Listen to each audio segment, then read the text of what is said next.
8 thoughts about fight-filled practice at Bengals training camp. Shout out to BengalsWild.com for posting this and Chris Rowling for creating this article. I really wouldn't go as far to say that what we've had so far has been fights.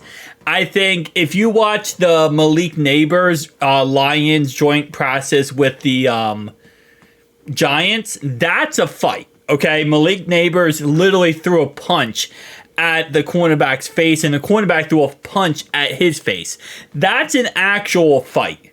What we've had so far has been like tussles. This is like kind of shoving back and forth, maybe pushing a little bit too much, back and forth, back talk, and, trash talk back and forth. Like what we've had, I really wouldn't call fights. I would call more just roughhousing and going back and forth. I don't know.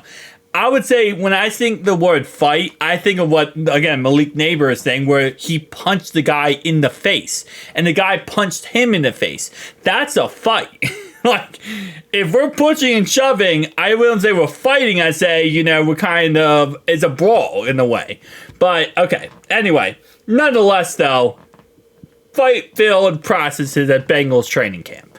Number one, the fights aren't a huge deal. 100% agree with that. Any type of fight, any type of tussle, these are competitors. They're playing at a very high level. As, Teddy K has said yesterday, actually, this happens. They've played too many times with each other at this point. They want to get into some real football and play against somebody else. So at some point, you kind of been practicing all offseason against each other. You're competitors. It's hot out. It's like you feel sweating. You just like, hey, I want to show off. I want to show this play. I want to do this, this, and this.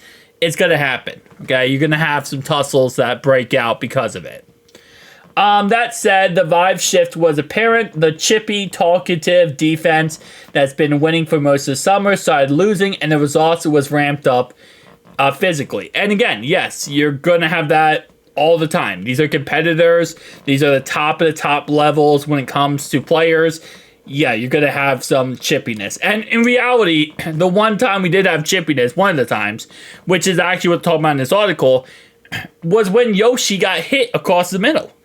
And when a receiver gets hit across the middle, Teddy K is going to go over there and say, hey, you can't hit my receiver, and it's going to cause problems.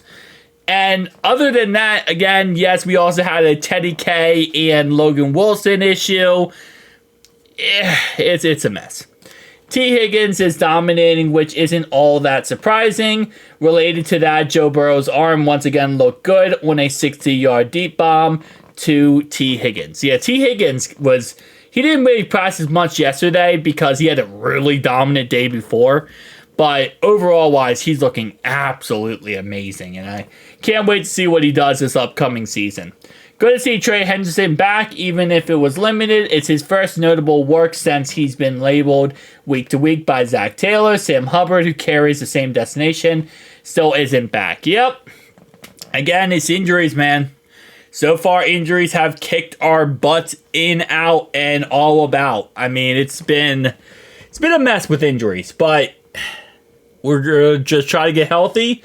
Season doesn't kick off for another month and a day, so let's just kind of, try to cool, calm, and collect this for the rest of this time. Rookie McKinley Jackson, who left injured on a cart recently, was back on the rehab field. That's a humongous W right there. And again, other than Cam Sample, most of our injuries, it seems like, haven't been really severe, which I think we've gotten definitely very lucky in that aspect, that we haven't had worse injuries than we could have. But again, injuries, they suck, man. They're unluck. It really is just all about luck at the end of the day, especially non-contact injuries. Because at the end of the day, we want to stop injuries from happening. The NFL tries to put in policies and rules to avoid injuries, but you really can't. At the end of the day, something tearing in your body, even if you work out, you eat all what you're supposed to eat, you take the correct everything, you make your body perfect. All it takes is getting unlucky literally one time when you go to cut and bam, now you tear an ACL.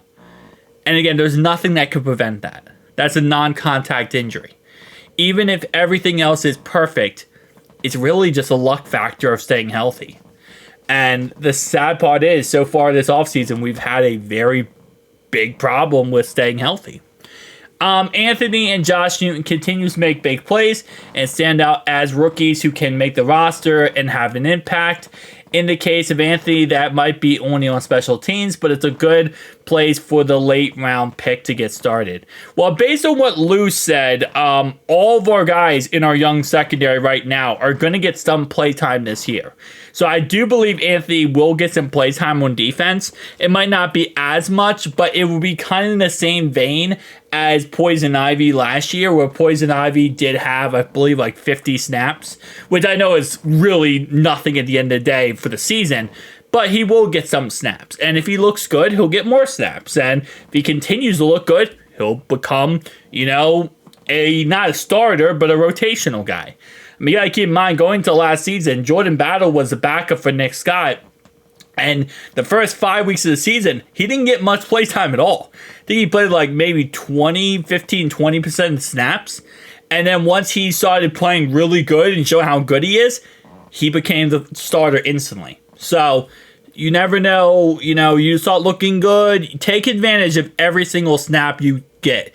I think Tom Brady said that, and it's the best quote ever, is that when he played for Michigan, was it Michigan or... Yeah, no, it was Michigan. I was going to say, I don't remember. I think he was on a college before Michigan. Or did he just play Michigan 4 years? He might have played... No, I think it was just Michigan 4 years. Anyway, the whole point is, he said when he first got to college, he was a third-string quarterback. And he wanted to be the starter, right? So what ended up happening was he had to take... He only got like 3 or 4 reps per practice. That's all we got. And the coach told him, if you get 4 reps during practice, because he wanted more, but he was a third-string quarterback. He wasn't getting that. So the coach told him, hey, if you take those 4 reps you're getting and you make them perfect, you go out there and you work on those 4 reps and you make those 4 reps look like the best thing ever. You make yourself look like a full-time starting quarterback with those 4 reps. And then what ends up happening is coach sees that. He sees you're perfecting those 4 reps. You're not making mistakes. You're not having any problems. And then he gives you a little bit more of a leash. Maybe 10 reps, 20 reps, 30 reps. Injuries happen. Well, this guy's looking good in practice. He gets a start. He takes full advantage of that start. He becomes a starter. It happens. It does. The Bengals need to hope Joseph Ossai can stay healthy because he again looked fantastic during the summer reps. Yup, that's the biggest thing with Joseph Ossai is the health factor. If he can stay healthy, we are absolutely A-OK 100%. But again, it's staying healthy. That's what it really is at this point. And as long as he can stay healthy, we are good. And by the way, yes, he played 4 years in Michigan. I don't know why I thought Tom played for another college and then went to Michigan. I thought he did the thing where you go to another college and then you go to Michigan. Or you transfer to another college, because if you're not the starter, you can transfer. I thought he transferred from another college to Michigan. I guess I was wrong. I don't know why. But yeah, so overall wise, that mentality still is true for any of our guys.